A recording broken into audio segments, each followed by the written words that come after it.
Mga kaibigan, maligayang pagbabalik po sa Pinas Balita. So ngayon ho ay meron tayong pinaka-latest na weather update sa lagay ho ng ating panahon. Mas lumalapit pa kasi sa ating Philippine Area of Responsibility ang tropical depression or banta ng Bagyong Kedan pag pumasok po sa loob ng ating para. Alamin din natin ang weather system ngayon na nakakaapekto sa malaking bahagi ho ng ating bansa. Well, bago ho natin simulan, ako yung makikiusap muna kahit isang like lang, malaking bagay na po at malaking suporta na po yun sa ating YouTube channel. Maraming salamat.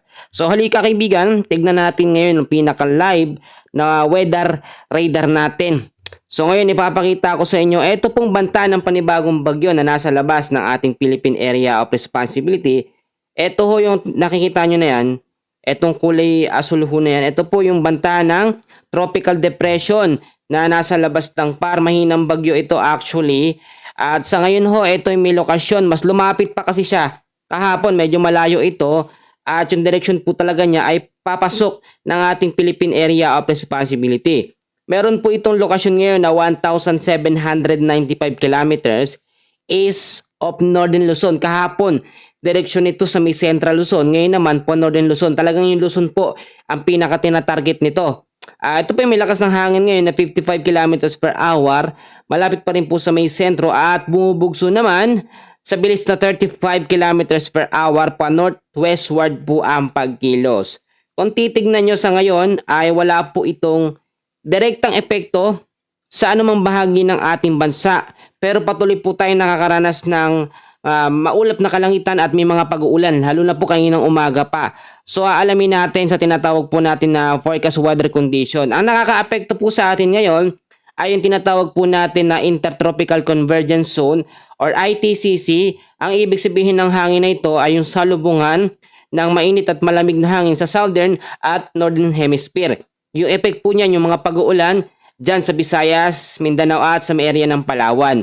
Ang northeasterly wind flow o yung mahinang amihan ay nakakaapekto naman sa eastern section at northern kasama ng Central Luzon po. Naapektuhan po niyan. So ngayon, tingnan natin. Sa tinatawag po natin na forecast weather condition, bago natin balikan itong tropical depression na nasa labas ng ating par. Sa area po ng Visayas, ito makinig po kayo, sa may Mindanao at Palawan, ang weather condition po dyan ngayong araw po na ito hanggang sa bukas. So cloudy skies with scattered rains and thunderstorms dahil po sa ITCC o Intertropical Convergence Zone.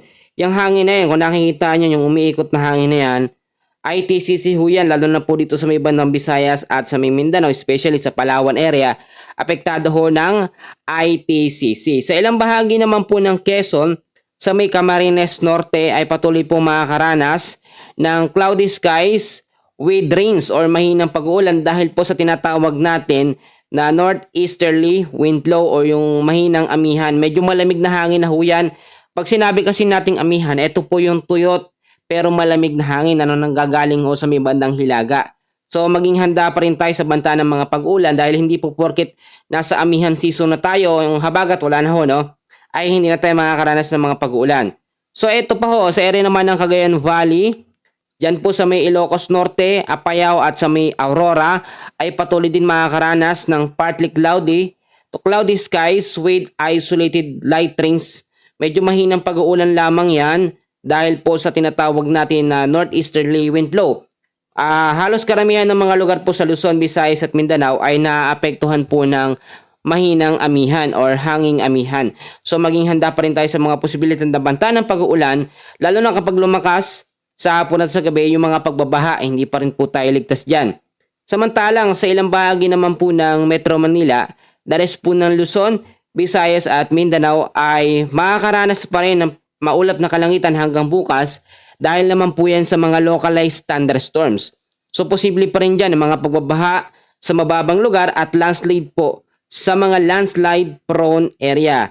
So ngayon, balikan natin yung tropical depression na nasa labas ng ating para. Sa ngayon, hindi naman ito nakikita na potensyal na magiging malakas na bagyo dahil yung pagkilos niya, movement po niya ay talagang medyo mabagal lang, no? Consistent lamang po siya sa 45 to 55 kilometers per hour na lakas ng hangin. Pero hindi pa rin natin nire-rule out or inaalis yung mga posibilidad na ito lumakas habang papasok ng ating Philippine Area of Responsibility. Pero ang ating Philippine Landmass, Luzon, Visayas at Mindanao, ligtas po sa paglandfall nitong bagyo kung sakaling pumasok sa ating area. Sa ngayon, yan muna ho ang pinaka-latest na update natin sa lagay ng ating panahon. Mamaya, meron pa ulit tayong update. So, update ko kayo mamaya. Maraming salamat po sa inyong lahat.